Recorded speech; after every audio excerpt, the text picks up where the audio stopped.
साथियों नमस्कार। आपका इस एनसीईआरटी क्लासेस कुलदीप सर के चैनल में आप सबका स्वागत है। आज कक्षा 10वीं का एक और सवाल है जो कि प्रश्नावली 3.2 यानी एक्सरसाइज 3.2 से है। दो चरों वाले रैखिक समीकरण युग्म। जो ये सवाल है ये पहली सवाल होती है एक्सरसाइज 3.2 की। इस सवाल को हल करना है ग्राफीय विधि से। पहली बात, ये जो समस्या दी हुई है इसको रैखिक समीकरण युग्म में बना लेना है, उसके बाद इसे ग्राफीय विधि से हल करना है। तो आइए देखते हैं क्या है समस्या, उसके बाद उसका रैखिक समीकरण युग्म बनाएंगे और ग्राफीय विधि से क्या करेंगे, हल करेंगे। तो कक्षा 10वीं के 10 विद्यार्थियों ने गणित की एक पहेली प्रतियोगिता में भाग लिया। कुल 10 विद्यार्थी थे, उन्होंने प्रतियोगिता में भाग लिया। कक्षा 10वीं में एक प्रतियोगिता होती थी गणित की पहेली वाली। उस प्रतियोगिता में 10 विद्यार्थियों ने भाग लिया। क्या किया? भाग लिया। कक्षा 10वीं के 10 विद्यार्थी ने गणित की एक पहेली प्रतियोगिता में भाग लिया। यदि लड़कियों की संख्या लड़कों से 4 अधिक है, यानी लड़कियों की संख्या दी है कि लड़कों से 4 अधिक है, तो प्रतियोगिता में भाग लिए लड़कों और लड़कियों की संख्या ज्ञात करनी है।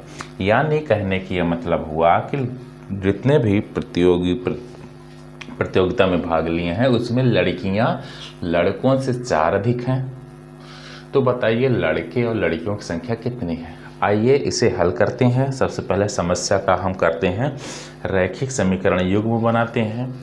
जैसे ही रैखिक समीकरण युग्म बनेगा उसके बाद हम इसे ग्राफीय विधि से हल करके निकालेंगे। ठीक है, आइए हल करते हैं। हल तो माना हमको दिया नहीं, माना लड़कों की संख्या बराबर x, लड़कियों की संख्या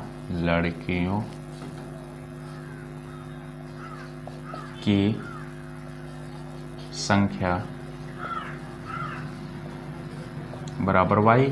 लड़कों की संख्या x है, लड़कियों की संख्या y है। तब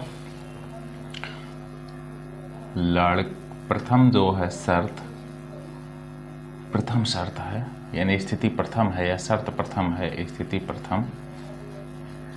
फर्स्ट में देख रहे हैं कुल कितने लड़के हैं। लड़के प्लस लड़कियां बराबर कितना? लड़के प्लस लड़कियां बराबर 10। यानी टोटल विद्यार्थी कितने हैं? 10 हैं। इसको समीकरण 1 मान लीजिए। दूसरा क्या कह रहा है सर? स्थिति 2 कह रही है कि लड़कियों की संख्या लड़कों से 4 अधिक है। यानी ये लड़के हैं, ठीक है, लड़के और ये लड़कियां हैं। लड़कियों की जो संख्या है लड़कों से 4 अधिक है। कहने का ये मतलब कि ये 4 इसमें या तो ऐड कर दें या तो इसमें 4 घटा दें। तो देखिए हम इसमें 4 घटा दे रहे हैं तब तो बराबर आएगा, क्योंकि लड़कियों की संख्या लड़कों से 4 अधिक है तो 4 हमने घटा दिया तो ये आ गया। ठीक है, इसके बाद इसको थोड़ा सा हल कर लेते हैं। x माइनस वाई बराबर -4, यानी समीकरण 2। यानी इस प्रकार हमारा क्या बन गया? रैखिक समीकरण युग्म बन गया। अब इसको हल करते हैं। पहली बात, समीकरण 1 के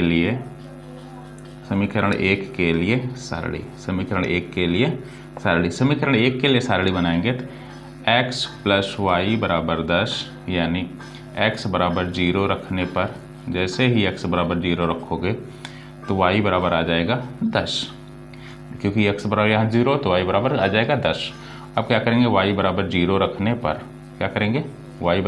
रखने पर अब देखिए y बराबर अगर 0 रखोगे तो x बराबर 10 आ जाएगा, x बराबर 10 मिलेगा। इस प्रकार एक ये बन पाया कि हम x बराबर 0 रखे तो y 10 मिला, y बराबर रखे 0 तो हमको x बराबर 10 मिल गया। अब समीकरण 2 के लिए सारणी यहाँ बना लेते हैं। समीकरण 2 के लिए सारणी, समीकरण 2 के लिए सारणी यहाँ बना लेते हैं। तो समीकरण 2 है x माइनस वाई बराबर -4। तो x बराबर 0 रखने पर क्या करें, x बराबर 0 रखने पर, अब x बराबर 0 रखे तो यहाँ आ गया माइनस वाई बराबर -4, तो माइनस से माइनस कैंसिल, y बराबर 4। अब y बराबर 0 रखने पर जैसे ही y बराबर 0 रखोगे x बराबर आ जाएगा -4। अब इसके लिए बना लेते हैं, एक सारणी बना लेते हैं। यहाँ x बराबर 0 तो y बराबर कितना आया था, 4 आया था, और y बराबर 0 तो x बराबर -4 आया है। अब यहाँ हम थोड़ा सा ग्राफ खींच लेते हैं। क्या करते हैं, ग्राफ खींच लेते हैं। ये मूल बिंदु है 1 2, अच्छा 2 2 का बना लेते हैं, पैमाना ले लेते हैं 2 2 का, 2 4 6 8 और 10। यहाँ पर 2 4 6 8 और ये 10, ठीक है। -2 -4 और यहाँ पर -2 और -4, ठीक है। x बराबर 0, x बराबर कितना 0, x वाली लाइन पे क्या है 0, ये y अक्ष है। x वाली लाइन पे क्या है, x वाली लाइन पे 0 यहाँ है, और y वाली लाइन पे हमको कितना जाना है 10 जाना है, ये रहा y वाली लाइन पे 10, और y वाली लाइन पे 0, x वाली लाइन पे 10 जाना है यानी यहाँ। तो इन दोनों को आपस में क्या कर देते हैं, इन दोनों को आपस में हम मिला देते हैं। इन दोनों को आपस में मिला दिए। फिर कह रहा है x बराबर 0 यानी x वाली लाइन पे 0, y वाली लाइन पे कितना जाना है 4 जाना है। कहाँ जाना है, ये 4 है, ये 4 है। उसके बाद x बराबर -4, x बराबर -4 ये रहा, और y वाली लाइन पे 0 जाना है तो यही रहेगा। इस दोनों को आपस में क्या कर देते हैं, मिला देते हैं। तो ये वाली जो लाइन थी इसका नाम था x + y बराबर 10। ये वाली जो रेखा है इसका नाम है x - y बराबर -4। तो ये इसका प्रक्षेद बिंदु हुआ यानी 7.3। तब हम देखिए ये हमारा ग्राफी विधि से हल हो गया। ग्राफी विधि से हल करने के बाद यहाँ लिखते हैं, ग्राफी विधि से हल करने के बाद हम पाते हैं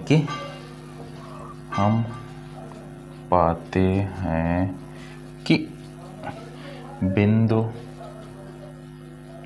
7,3 दिए गए समीकरण का प्रतिच्छेदन बिंदु है। क्या है, प्रतिच्छेदन बिंदु है, जो रैखिक समीकरण युग्म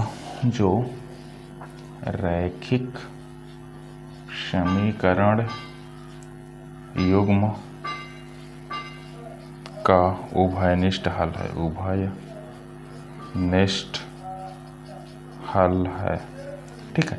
अतः इसलिए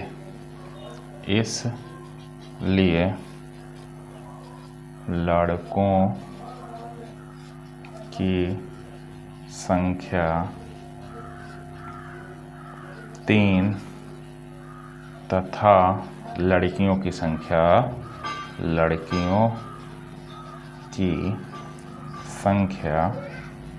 7। लड़कों की संख्या 3 हो जाएगी, लड़कियों की संख्या 7 हो जाएगी, तभी तो लड़कियां 4 ज़्यादा हो जाएंगी लड़कों से। ये सवाल थे। आगे आने वाले वीडियो में कल मिलेंगे आपको सवालें। धन्यवाद।